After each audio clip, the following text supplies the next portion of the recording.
Have you heard this before? I, whom you call a young military junta leader, whom you brand as a dangerous radical, whom you serve up as an anti-Western dictator, am now telling you the truth. And this time you cannot turn off your microphones. This time you cannot turn away your cameras. This time your editors cannot cut this speech, because the world you monopolize no longer exists. Because millions will hear these words now, without passing through your filters, without being subjected to your distortions, without being muddied by your lies. I'm 34 years old. Every day of my life, I grew up with your lies. As a child, I would watch Africa on television. Always the same images. Children with flies, dry lands, weapons, death. This is Africa, they told us. This is what Africa is. And we believed it. We were ashamed of ourselves. We were ashamed of our own lands, of our own people. But then I grew up. I read, I researched, I questioned, and I understood that the Africa you showed us wasn't real. The story you told us was a lie. The fate you imposed on us was a script you had written. For years, how have you portrayed Africa? How have you shown it? How have you sold it to your viewers? As if we were creatures who had no share of humanity. As if we were savages left outside of civilization. As if we were wretches waiting for you to save us. Every day, every hour, every minute, the same story plays on your screens. Hunger, war, disease, corruption, terror, chaos. These are the words that come to mind when Africa is mentioned. In your Africa dictionary, there are no other words. No hope, no success, no development, no resistance, no honor, no pride, no victory.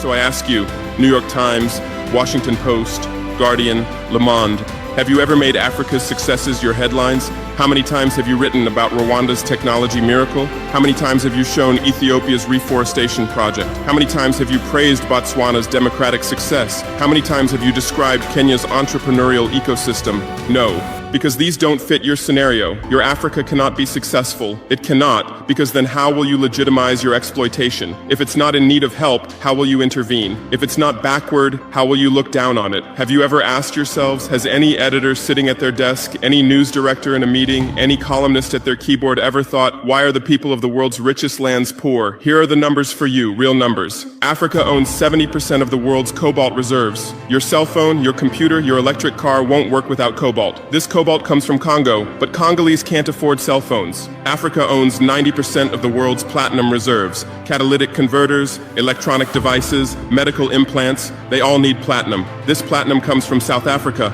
but South Africans are crushed by unemployment. Africa provides 30% of the world's gold production. Mali, Burkina Faso, Ghana, Tanzania. Gold flows like rivers from our lands, but our people swim in poverty. Africa supplies 65% of the world's diamond production. Botswana, Angola, Congo, Sierra Leone, billions of dollars worth of diamonds are extracted, but our miners live on $1 a day. Africa owns 35% of the world's uranium reserves. Niger, Namibia, South Africa. Nuclear plants run on our uranium. Paris lights burn with our uranium, but our villages have no electricity. And you still ask, why is Africa poor? No, the right question is, how was Africa kept poor while being so rich? Here's your answer. Colonialism didn't end, it changed shape. You used to come and occupy our lands. Now you come and establish companies. You used to take by force. Now you make agreements. You used to rule with the whip. Now you rule with credit. Let me give you concrete examples.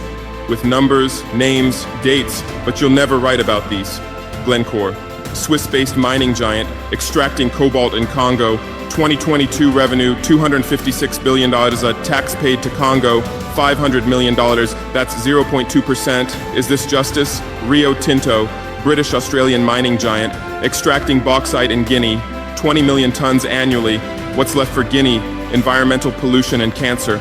Total, now Total Energies, French oil giant, extracting oil in Angola, Nigeria, Congo.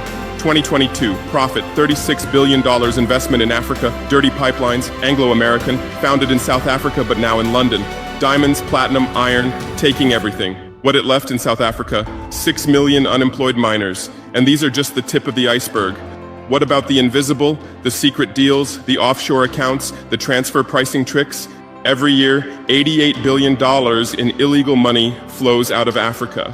Who writes about this? Every year, $45 billion in aid comes to Africa. Everyone writes about this, but no one says Africa is not the continent receiving aid, it's the continent giving aid. While you zoom your cameras on swollen bellies, there is a huge system working silently in the background. Every day, tons of gold, diamonds, cobalt, uranium, oil leave our land. But how? Here is the system. Step 1, create corruption, bribe our leaders, open offshore accounts, promise them a life of luxury, send their children to your schools. Step 2, make deals, get 50-year, 99-year concessions, ask for tax exemptions, be exempt from environmental rules, ignore labor rights. Step 3, control the infrastructure. Take over ports, airports, railways, but only from the mine to the harbor. Don't build roads to the villages. Don't bring electricity to schools. Step 4, provide security. Set up private security companies. Arm them. Declare protesting. Step 5, silence the media. Buy local journalists. Suppress opposing voices. Serve internal unrest news to international media. And this is how the system works. It's been working like this for 100 years, and you don't see this system. You don't want to see it, because you're part of this system too. Who are the biggest advertisers of New York Times, CNN, BBC, oil companies, mining companies, arms companies, pharmaceutical cartels, the companies that exploit Africa? You live on their money, you defend their interests, and what I'm about to tell you might cost me my life, but it's no longer time to be silent. France's system in Africa is the CFA franc. 14 African countries still use French colonial currency. 50% of these countries' central bank reserves sit in the French treasury. France applies negative interest to this money, so we pay France to use our own money. Through this system, France transfers $500 billion worth of resources from Africa every year. Does anyone write about this? No. But when France gives Africa 10 billion euros in aid, it makes headlines. Britain's system is more sophisticated. London is the world's money laundering center. City of London, offshore paradise. Every penny stolen from Africa passes through London. Jersey, Guernsey, Cayman Islands, Virgin Islands, all under British control. Africa's wealth hides there. America's system is AFRICOM. Africa Command, 46 military bases on the continent. Official purpose, security. Real purpose, resource control.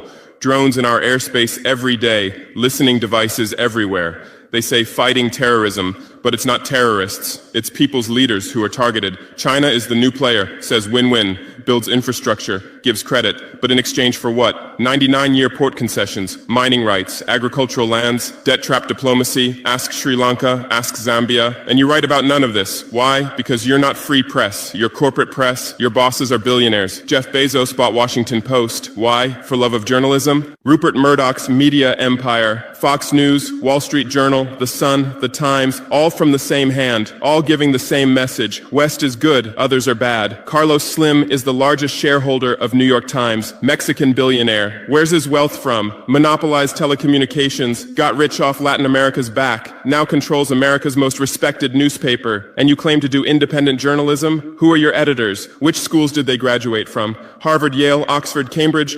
Always the same elite schools, always the same worldview, always the same prejudices. How are your reporters selected? How many languages does your Africa correspondent speak? French, English, that's all. Swahili, Hausa, Yoruba.